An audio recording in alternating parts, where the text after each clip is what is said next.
The nuclear negotiation is over, Iran said no. No more talks, and the world now may be heading toward war.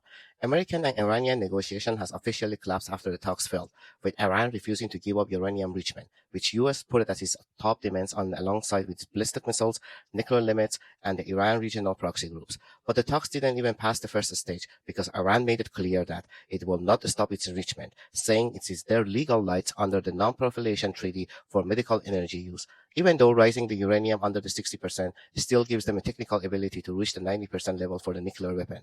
The reality that the deeply worries United States and Israel, which they have feared that Iran gives this capability at all, and after the negotiation failed this week, the last-minute meeting in Oman was arranged. But that meeting fell apart as well, with no progress and no future talks planned. Raises in serious fears diplomacy on the table and military conflict could be next. Now everyone is staying alert for the what is next.